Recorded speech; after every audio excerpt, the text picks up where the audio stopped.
Coming up on this episode of Audacity to Lead. But the truth is that, if you're going to go in the media, you're going to be asked the same questions over and over and over. And so that person needs to be able to answer those questions. It makes people want to be associated with a person's brand if they think, wow, they've made it, they've got... Inspiring, actionable content that helps you get focused, get started, and be impactful. This is Audacity to Lead. Hello and welcome to another episode of Audacity to Lead.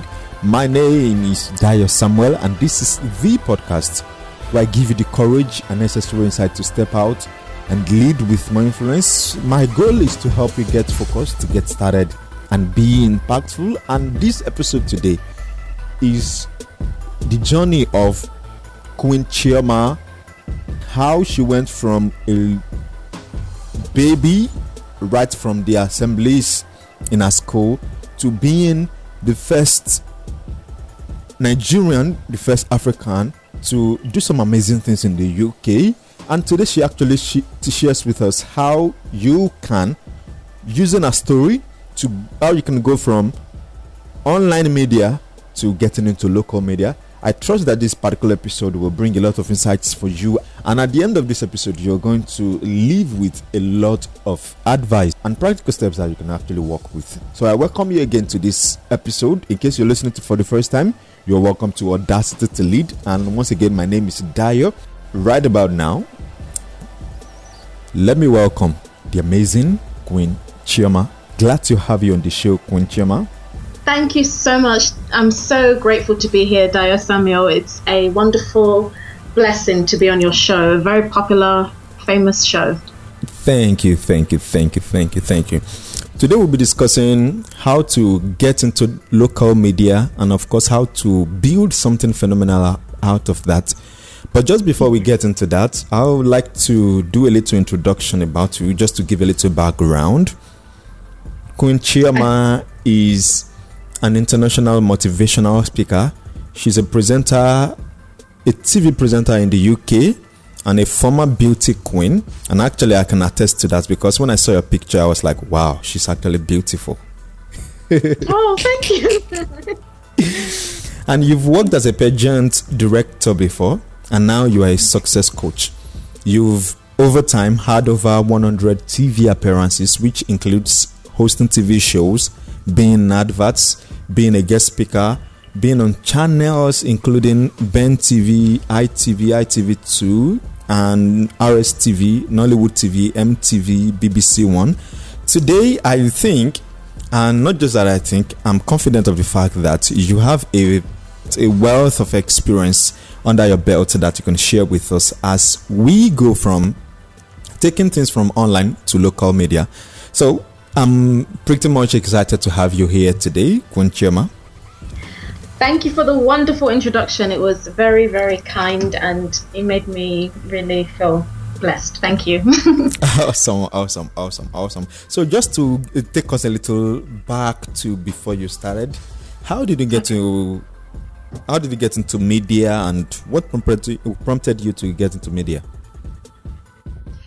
I think, honestly speaking, it was a natural progression in terms of I had little tiny experiences where it just happened naturally.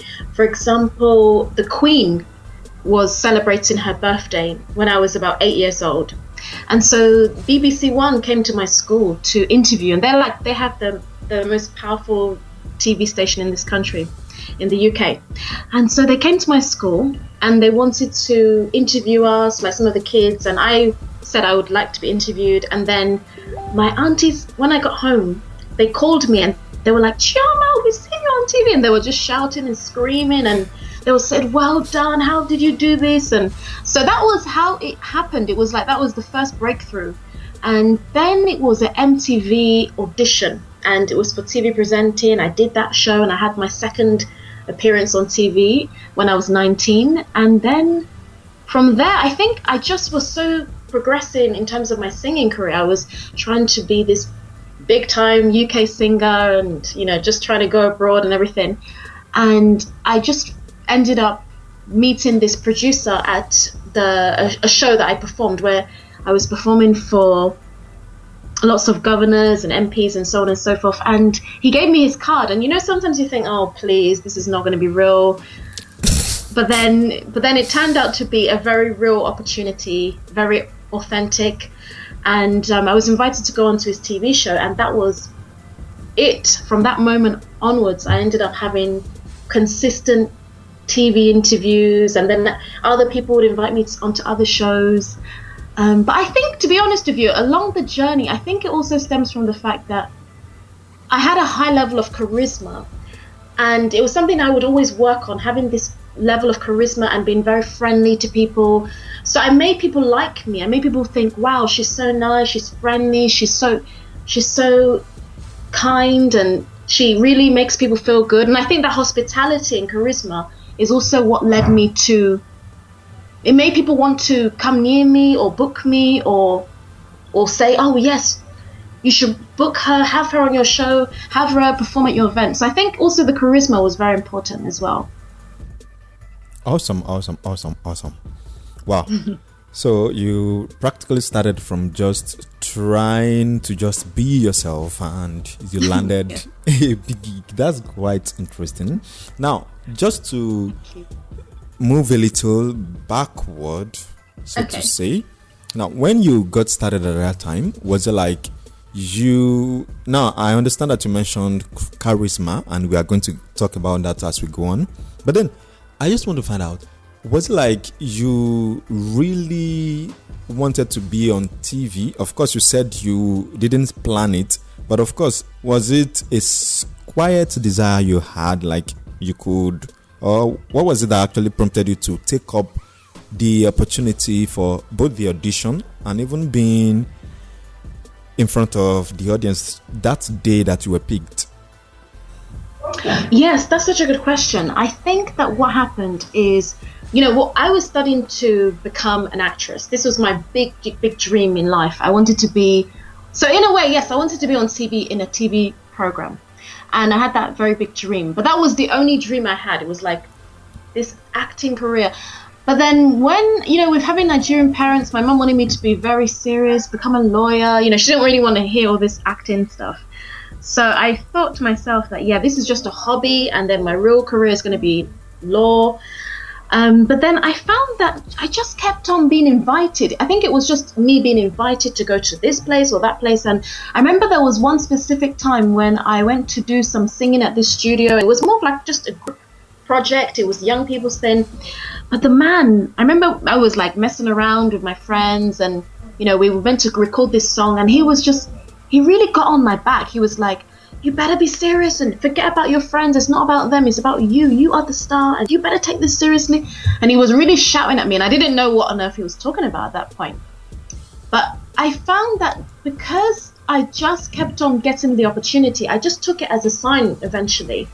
And when I used to work at Selfridges, I kept meeting celebrities over and over. And there was this one celebrity that just stood there and smiled at me like for such a long time. And I was just walking down, I was like thinking, who is this woman smiling at? And then it got to a point where I was like, she's smiling at me. And then I said hello and everything. But then I just kept meeting people. Like I met Gwen Stefani, I met Beyonce's mom, I met Beyonce, I met Kelly Rowland, I met Damon Dash. I just kept bumping into celebrities, like on my airplane, at my workplace, at the restaurant. And I think I just eventually got a sign that, you know what, you're meant to be on TV, or you're meant to be in the media. And it also I think also just studying media studies too. That was one of the things I did study. I studied media studies. So I think I was opening up myself to learning more about the media, and that did also attract media opportunities and people in the media to me. But I didn't have any desire, to be honest, I wasn't interested in the TV aspect as such. It was more to do with acting. It was more to do with performing. It wasn't really like, I didn't have this desire, I want to be famous, I want to be on TV. I didn't really care about that. It was more of like just acting and being able to use that talent. Awesome. Glad to hear that. Now, let's walk through a couple of steps. So now, okay, just before we jump into the steps, let's talk about charisma. What does charisma have to do with being a media personality, or maybe even getting media appearances? That is such a good question. Well, I really believe that charisma is a sister or even a brother to confidence. I think confidence and charisma are like two of the most important qualities that one would need to be in the media.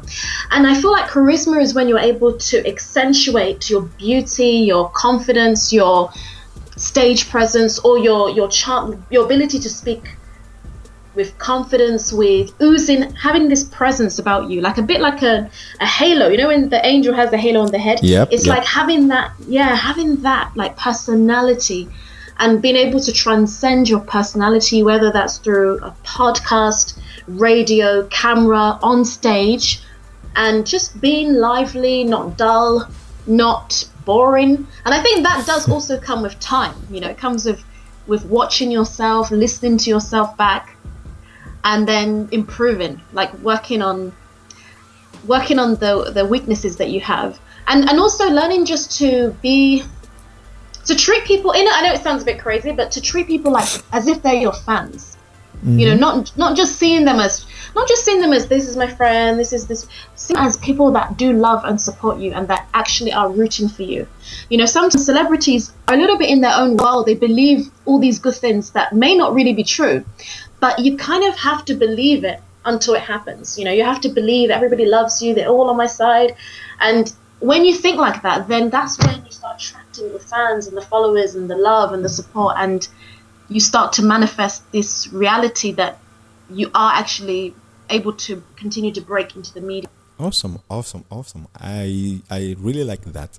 So that means charisma can also work for podcasters like myself. It can also work for people who do YouTube videos. Most certainly, definitely. And I think that you have a high level of charisma, because if you didn't, you couldn't even, keep people's attention on your podcast. And you've done like so many episodes, and it's just so obvious that people are just hooked on your show. Thank you for that. I really appreciate that. Now, let's walk through the steps. If, let's say, you are... Okay, let's use myself as an example. I have been doing a lot of things online, but then I want to get into local media. What are the steps to take to do that? Perhaps it could be like getting into TV or getting into newspaper. Which of them, or better of the two of them? Okay. That's such a good question. I think that my answer would be, there are quite a few things, and I will just give you a few of them. Definitely pitching to the media is one of the things to do, especially when you're already established and you have a fan base, you already have a strong profile online, and you have maybe clients or followers and a brand and everything like that. That means you have no reason to not pitch frequently, because you already have everything in place. And so they're more likely to just observe, take a look. Oh, yep, he's good. And they just, they can easily book you when they know that you already have a very strong presence online.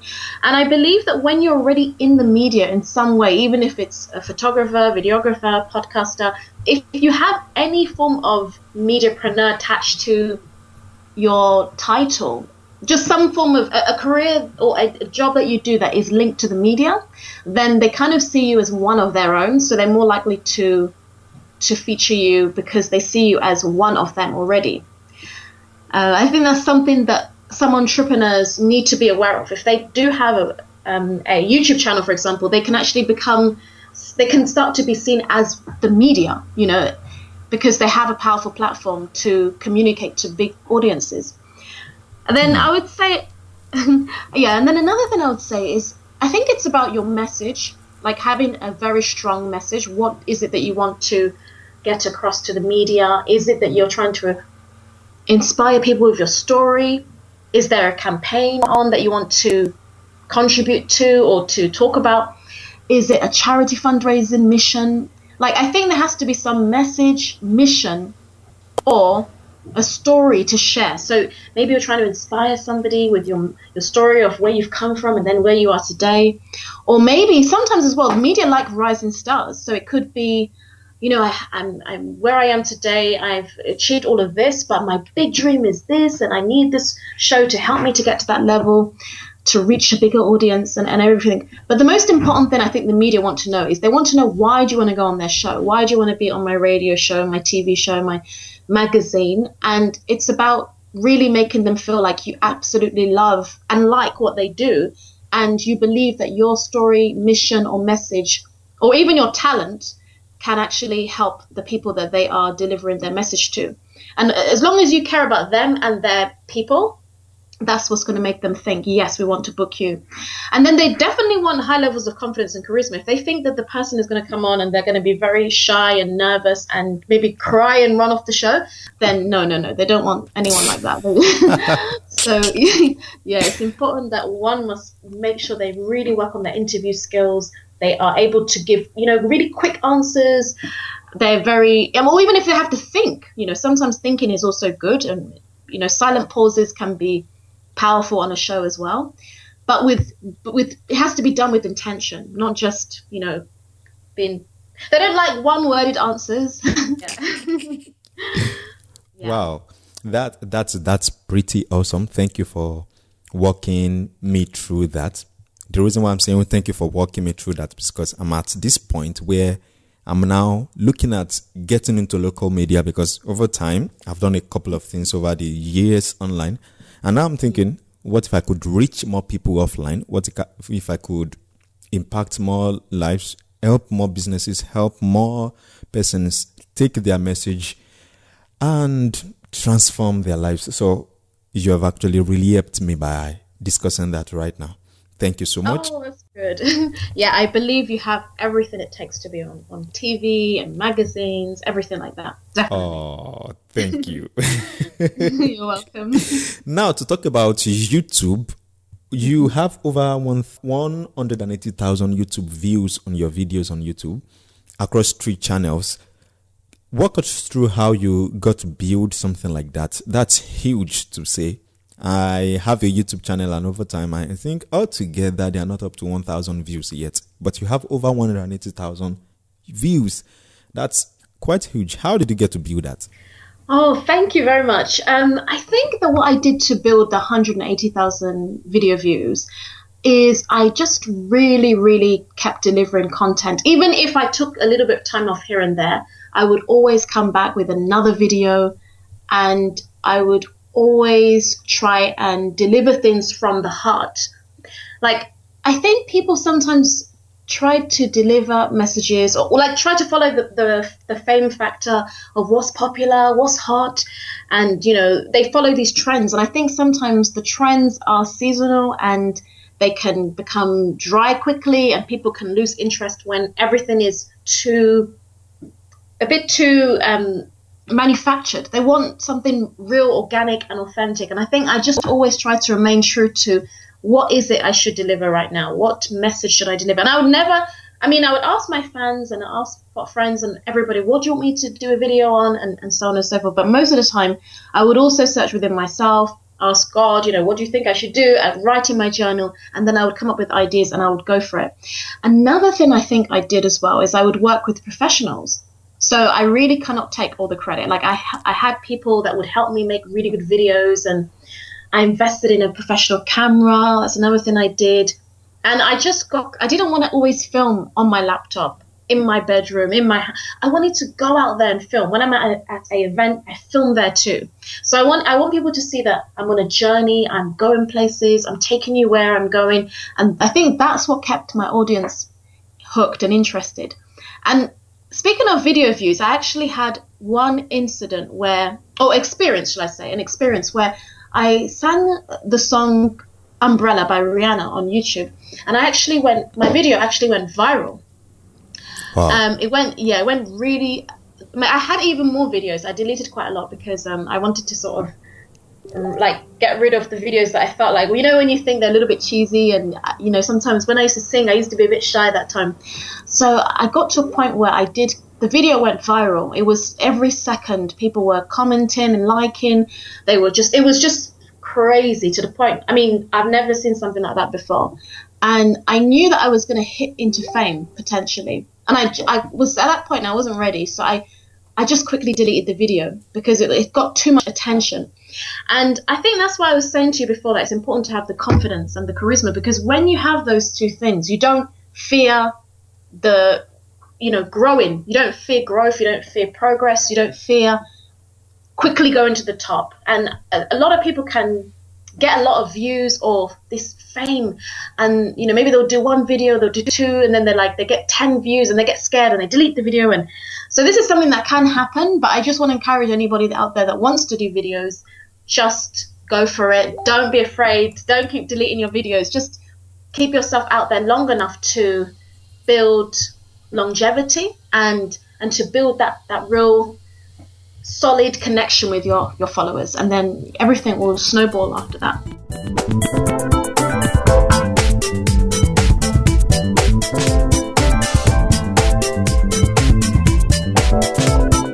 Talking about confidence, is it possible to do a little explanation on that? Okay, yes, I can.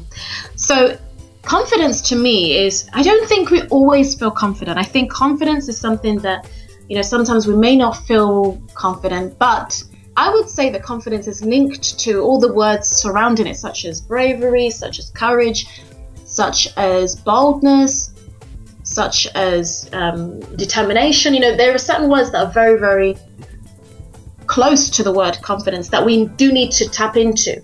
But I do believe that a person being confident in the media is just able to answer questions. They're able to carry themselves with their back up straight, with their stomach in, give good eye contact, have excellent body language. They're able to smile even when they're asked difficult questions or when they're criticized in the media. They're able to carry themselves with a high level of elegance and grace.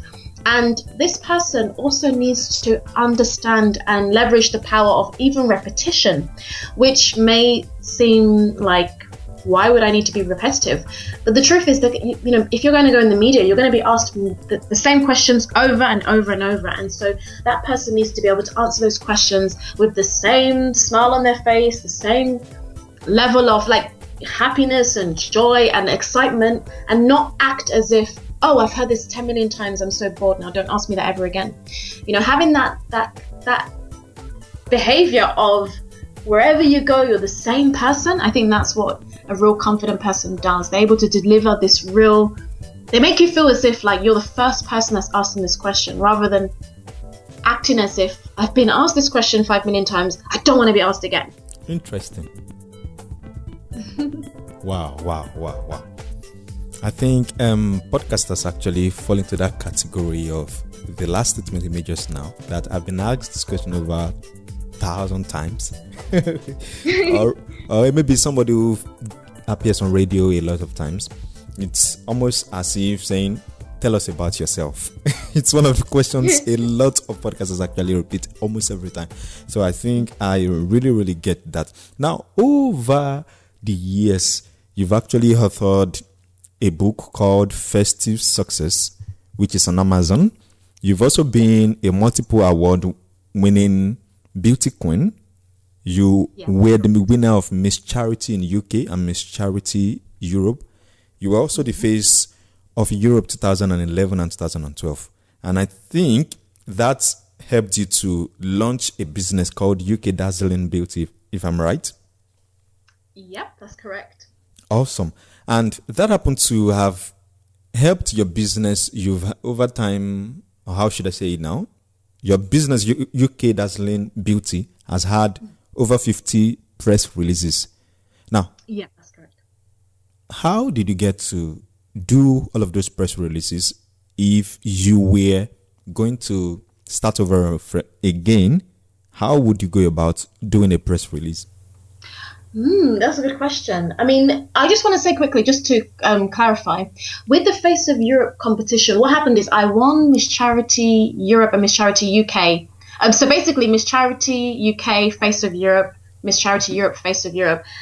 So basically, I got to the grand final, I competed the Face of Europe, and then I won the charity awards, which gave me the first award I won of Miss Charity UK, gave me the the place in the grand final in the first place to be able to compete against all of the national winners from all over Europe and the UK. And I just think that I really feel, like you said, that what I would do again if I had to go back and try and get my first press release with the pageant, I think it would just be to, I mean, the thing is, if I had no knowledge of what I had done and just have to go back, I think that what I would do is I would just really be bold. It's definitely down to confidence again. I will be bold to go to the newspapers. I will be bold to make those phone calls. I'll be bold to send the emails. I'll be bold to follow up. And, you know, I just will, like when I was in Miss Great Britain, I was actually Miss Great Britain pageant as well. And, you know, I won some different places in the, like I basically became second runner up and first, I think it was fifth, top 5, top 7 and positions like that in the Miss Great Britain pageant, which was very, very difficult to achieve in such a powerful, big national pageant in the UK. But I still had that beginner's luck, where I just didn't really know that it was meant to be hard to be in these magazines or newspapers. And so I would just go and apply to be in a newspaper, contact them, and they would just be like, yes, that's absolutely fine. And then I would find out how hard it was for others to have newspaper press releases, or how hard it was for somebody to be invited to a red carpet event. And then I would realize, wow, is this not meant to be an easy thing? And I think, yeah, that's honestly what I think I would do. I would just do exactly what I did. I would just go straight for the media. I wouldn't be afraid, because I know that if I build up a few, then it just snowballs and I'll get more and more and more. And I never think of it as, oh, I've just got one magazine feature, that's it, now I've made it, wow, I've conquered, I can always talk about that one magazine feature. I always think that is old news. I now need to go into another magazine. Like, I always keep thinking about stacking, and I think, what's the next show I can go on, the next TV interview, because I think if you get stale and just get complacent and think, oh, you know, I've made it now because I've had this one press release, I think you can just miss out on all the more press releases, more magazine features and everything. So I think I never get complacent. I never want to be complacent. And you know, I would tell myself, if I was to do it all over again, is just go for it. Don't be afraid. Don't fear the media. Don't be intimidated. And, you know, don't feel as if like they're going to say no. And even if they do say no, you can try another newspaper and try another magazine, and it will just happen for you. Very, very interesting. Thank you. Thank you so much. Wow, you want to say something? Yeah, sorry. No, but honestly, it's quite interesting, because when I first did my first pageant ever, I actually, funny enough, I ended up being in OK Magazine. And this magazine is one of the biggest magazines in the UK in terms of the gossip, glossy celebrity mags. It's like, normal people don't even go in this magazine. It's like you have to be a celebrity or forget it. And it's like, I must admit, I do feel some of the media came to me. And that's why I do keep on mentioning this confidence thing and the charisma thing, because you have to also attract it. It's not just, you don't just go and apply. You also need to bring it to you as well. You need to be you need to become the person that the media, that you actually pull the media to you like a magnet. I think that connects well with me, because I do a lot of helping people magnetize their audience. So I think that actually really, really connects with me. You have to pull the media. That's very interesting. Now, let's say you are able to pull media and you're able to get into a local media. What can being or appearing in a local media do for a business? Okay, that's a brilliant question. Okay, so I think that what it can do, I would say many things. Number one, it gives you credibility. You know, if I go now and I'm looking at let's say I want to enter another pageant and I see 5 different pageants, and then I see one that has so much media coverage and they've been in this magazine, that newspaper, and the girls and the women seem to have so much coverage. I'm going to want probably to go with that one, because I'm going to think, wow, that could happen to me too. I could be in a magazine. I could be on TV. So I think it makes people want to be associated with a person's brand, if they think, wow, they've made it, they've got this credibility, if the media thinks they're good, then they must be good. Another thing it does is it silences the critics as well. Like when the critics are saying you're this and you're no good and this company is a shame and they don't have this, they don't have that, your website sucks and your brand is all over the place, then, when you have that magazine feature, you shut the critics up. They now see that you've been recognized, you've been given credit, and that really does make them realize that, you know what, if you don't think I'm worthy, the media thinks I'm worthy. And so that's another thing. And I think that gives the confidence to the entrepreneur to be able to think, wow, I can do this, I can keep going, I don't have to give up. Even if we have critics, we also have high levels of praise as well. And then definitely you can use the media to actually fill your programs, whether it be like online courses, whether it be your coaching packages. You can actually start to fill your coaching packages due to the fact that you actually are in the media. And when they see you, your friend sees you, your potential client sees you on TV or in a magazine or on news, they now think, wow, I want to be associated with him or her. I want to work with that person. I want to buy that course. I want to be like them, because sometimes they're looking for a role model. And if they feel like you are in the media doing those powerful things, then they think yes. And so it can strengthen an entrepreneur's sense of authority and even make their voice stronger when they speak on social media. So when they're posting things, when people know that they have media behind them, then it can make them a little bit more powerful. Like just the other day, for example, like I saw Kim Kardashian posted something on her blog about, Black Lives Matter. And if she was just a normal person, I mean, of course people could still listen, people could still read. But when you have a status where you're in the media all the time, and then you put a blog post out, then you tell people to support a cause, all of a sudden they take, a lot of people are going to actually do it.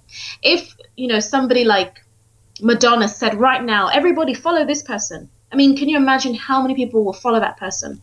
Yeah. See, that's the power of the media. When you build yourself in the media and you're able to also build your social media, then your influence becomes unlimited, and people just want to do whatever you say, and they can do it in minutes or even seconds. And then I would say finally, another thing that the media can do for an entrepreneur and how it can build their brand is, I just think that it gives them, having that media page on the website alone is a very, very powerful and important thing. It can make them feel as if they're justified to charge more if they want to increase their prices. And it can also make their customers not have to feel as if they need to really suss them out and know, why are you charging this? How do you really justify this price? Because they will think, well, this person's in the media, so obviously they're going to charge more. And I think that's another thing it gives. It just gives the justification for the prices that you are putting out there. So people will know in a way that, yes, I am going to pay a little bit more to work with this person because they are high profile. Wow. Those are heavy duty answers, and I really appreciate you for mentioning that. Thank you so much. Now, you talked about having a media page on your website. Now, my question is this: if you have a media page on your website, what needs to be on that media page? I definitely think there are different ways to do it, and I think that every entrepreneur or person should be very creative with what you do on your website, because it really does impress people and the media. So you can be creative. You can have a media page where you have videos of you in the media. You could have your logos of the logos of the different media houses that you have been associated with. Like if you've been on, let's say, ITV, you've been on RSTV, you've been on MTV, then you put those logos there. You could put just press releases. It could be magazine features. It could be, so you could have different galleries where you have at the top, you have all the logos. It could be, and then the next section is all the press releases. Then you could have a section for the links. So you could do it that way, or you could even separate the pages and have one page which is all press, and then another page which, for example, could be appearances. So it could be all the events you've attended that are like high profile celebrity red carpet events, high media events, then you could have that page. And then you could have another page which is like just for TV interviews. So you could always separate them, or you could just do one page and just have, the different ones. But I definitely think the most important things to put on your media page, it's more to do with, I think, the logos and the press. I think the press, including the features, magazine features, those are the most important ones, like the press releases, the magazines that you've been in, and their logos. I think that's what they want to see. And I don't really believe that people should just put one or two. I think it's better it's just put at the bottom of a page that already exists. If it's just one or two, it's better to build it up more before you start to have a media page. I think don't just like put one, we've been in this thing, and then have that page and then it's all blank but just that one thing. That is not really a great idea. I think it's better just until a person builds their media, just add that little logo under something on a page of it, maybe on the home page or the bottom, and then just once you build the portfolio, then you can now have a media page. Wow, that's awesome.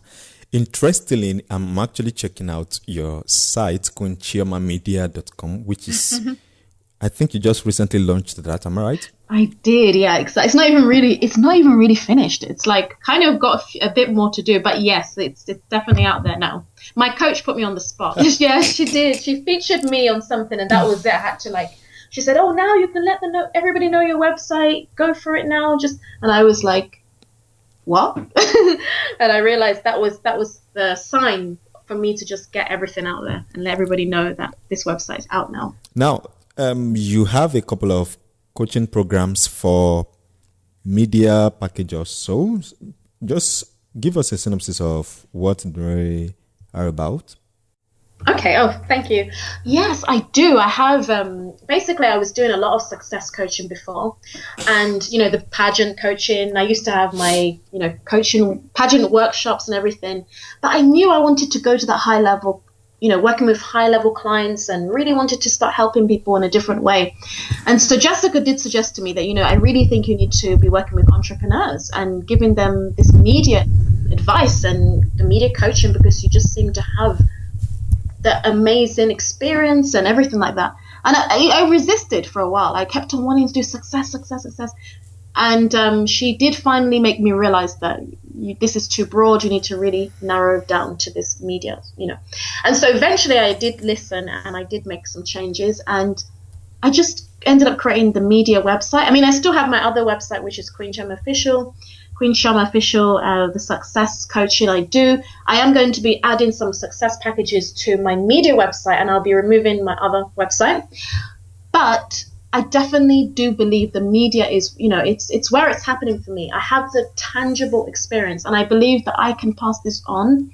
So I have my 90-minute session, which is 90 minutes to, basically an experience that will help entrepreneurs to have, the TV interviews and knowledge of the media, understand how they can break into the TV, radio, magazine, and whether even if it's modeling and being in films and things like that, I can help in all those things as well, because I have the experience of working with models, with actresses, actors, authors, all these different things. So it's not just media in the sense of being in a magazine or something. It's also if you want to perform in the media. And then I have another package, which is a 5-week package, and that's where I help them over 5 weeks. And so it's more in-depth, more intense, and it's, me supporting them and showing them the strategies to make it happen. I think unlike most coaches, I don't really take too much of the laid-back approach, even though I know that sometimes it's really important to allow the student to find their own way. I think I'm more of a little bit of a consultant as well. So I do like to encourage people to go for it. And I do have a little bit of that kick up the bum in me, that kick up the backside personality. Yeah, so I'd love to, I don't want to see anyone fail. I want to see you succeed. So I definitely will be championing you on, a bit like a basketball coach. They will not just sit there and let you fail. And so I definitely believe that whether somebody wants to do a 90-minute session or the 5-week session, they're going to get a great experience. And then I have my final package, which is the 3-month package, and that's like this is like, to me, for the pros, the ones that probably have a lot of experience already in the media, but they really want to up level and they just mean business. And I think that these are the people that need a high level of confidence and charisma. They need more support. They don't just want 1 or 2 press releases to stick on their website. They want to really leave this coaching with so much publicity and they want to understand what it means to actually be a face in the media, a regular face in the media.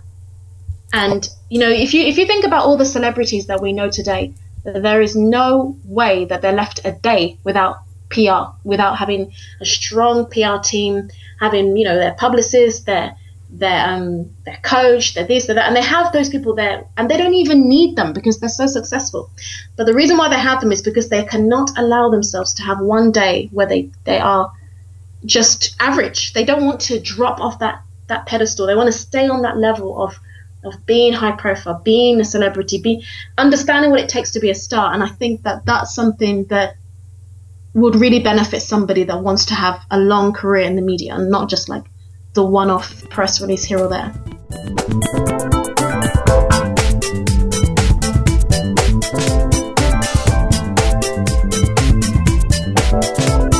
We've been discussing with Queen Chioma, who happens to be a very phenomenal media personality. In fact, when I first checked you out, I saw a lot of media appearances on your site, and I was like, wow, she's better qualified to handle this topic. And I'm so excited to have had this conversation with you today. Thank you for being on the show today. Oh, thank you. It's been such a wonderful pleasure. Like, I've really enjoyed being on your show. Your show is just absolutely amazing. I listen to it and I'm inspired. And I think that you have a really great message to share on, like, just this entrepreneurial advice that you give and just helping entrepreneurs to really leverage the power of social media. I think it's so powerful, and I think that everybody would agree with me, that you are just amazing, and you just keep it up because you're really helping me and many people all over the world. Thank you so much. I really feel glad to hear that. Thank you. Let's say someone wants to connect with you and wants to check out your website or possibly your other social media channels. How can they find you? Okay, I would say number one, if you're into Snapchat, please add me there. I'm on Snapchat, and that's The Queen Chioma, and that is the as in THE Queen Chioma. I vlog nearly every day on Snapchat, so I definitely want to show you all the behind the scenes of what I do. And then I am on Instagram, and that's Queen Chioma as well. So that's Instagram.com/Queen Chioma. I'm on Twitter @Queen Chioma, and YouTube is Festive Success Coach, or just type in my name, Queen Chioma. We do have another Queen Chioma on YouTube, but there's no problem. There's space for us all. So definitely look out for me. I'm on the Festive Success channel. I'm on the Glitter Beauty Queen channel, and also the Queen Chioma Singer channel as well. So those are my 3 YouTube channels that you can check me out at, and you'll find me there. How about your website? Okay, so if you would love to visit my website, I do give these free media and publicity coaching sessions. Literally no obligation. I don't force anybody to work with me or anything like that, but I'm just here to help and serve. And my website is www.queenchiomamedia.com. Thank you for being on the show today. I really, really appreciate your time. For the last couple of minutes we've spent together, it's been very enlightening for me personally, and I believe it's as enlightening as well for every single person listening to us right now. For you listening, I think you should give a shout out to Queen Chioma over on social media, and you can also check out our website. And please help me say a wonderful thank you to Queen Chioma if you do that. And once again, I would say thank you to you, Queen. It's been a wonderful time having you on the show. Thank you. And I also want to ask you something quickly as well. If you don't mind. Awesome. I want to ask you. I would love to interview you one day as well. Oh. I think you would also be a wonderful inspiration to my audience. They need a role model like you. Wow, that's awesome. I'll be glad to do that. And I'm actually blushing right now. Oh, thank you. No problem. We'll definitely discuss that. Yes. I really appreciate once again. Thank you. Thank you so much. This is where we bring this episode of Audacity to Lead to a close today. I want to say thank you to Queen Chioma for being a wonderful guest on this particular episode of this podcast today. And I want to say thank you to you too, if you were listening to me right now. Thank you. I hope you get to connect with Queen Chioma over at our website, and particularly that I see you again on the next episode just coming your way next week. So till then, remember to get focused, get started, and be impactful. And I am Dayo Samuel, and I catch you on the next episode.